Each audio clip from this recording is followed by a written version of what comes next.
CNN apologies from Iranian leaders over the downing of an airliner last week have done little to quell mass anti-government protests spreading across the country. Thousands of demonstrators hit the streets this weekend condemning Iranian authorities for shooting a Ukrainian passenger plane and killing all 176 people on board. The airliner disaster came hours after Iran fired missiles at Iraqi military bases housing U.S. troops. That move retaliation for a drone strike at Baghdad airport that killed Iranian commander Qasem Soleimani. Demonstrators are calling for Supreme Leader Ayatollah Ali Khamenei to step down and for those responsible for downing the plane to be prosecuted. Khamenei have shame. Leave the country, chanted protesters in the capital, Tehran, in footage posted on social media. Read more. Khamenei has been in office for 3 decades, and there is no limit to his term. Demonstrators chant during a vigil for the victims of the Ukraine airliner crash in Tehran on January 11. Protests have now spread to other cities, including Shiraz, Isfahan, Hamadan and Oromia, Reuters reported. U.S. President Donald Trump tweeted his support for the demonstrators, saying his administration will continue to stand by you. Likewise, Israeli Prime Minister Benjamin Netanyahu voiced his support for the protesters and called on European powers to increase pressure on the Iranian regime.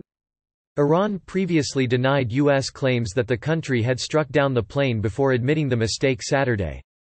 Iran's President Hassan Rouhani said his country deeply regrets this disastrous mistake and his thoughts and prayers go to all the mourning families. The Iranian Foreign Minister Javad Zarif blamed the disaster on human error and U.S. adventurism. UK ambassador in Iran arrested. The protests came as Iran faces fresh criticism abroad for the temporary arrest Saturday of British Ambassador Rob Macaire. On Sunday, Macaire was summoned to the Iranian Foreign Ministry. According to the semi-official Tasnim news agency, Macaire was arrested while in the middle of a crowd of protesters in front of Tehran's Amir Kabir University. He was accused of instigating and directing radical and destructive demonstrations, and later released. Macaire said on Twitter that he wasn't taking part in any demonstrations, and was instead paying respect to victims of the downed Ukrainian plane.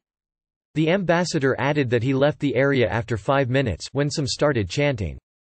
UK Foreign Secretary Dominic Raab called Macaire's arrest a flagrant violation of international law, a sentiment echoed by the German and French foreign ministries. Iranian officials said Macaire was released as soon as his identity was confirmed.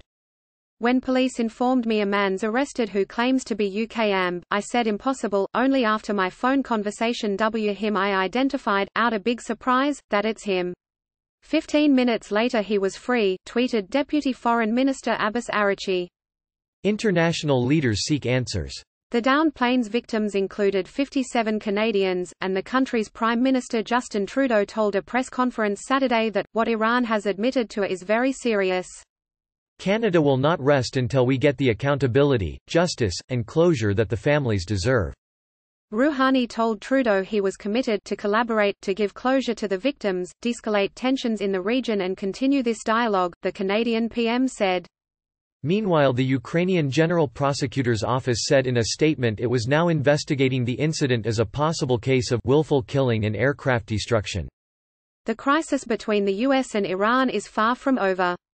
The downing of the plane was being handled as a case of violation of traffic safety rules and operation of air transport resulting in death. But prosecutors said Iran's admission changed the scope to liability for the willful killing of 2 or more people and the destruction of the aircraft, the statement said. Ukrainian President Volodymyr Zelensky called Iran's admission a step in the right direction via Twitter. Iranian authorities are in possession of the 2 flight data recorders, also known as black boxes, which Ukrainian investigators got access to Friday. They have yet to start examining the information, but have said it included communications between the pilot and Tehran flight control.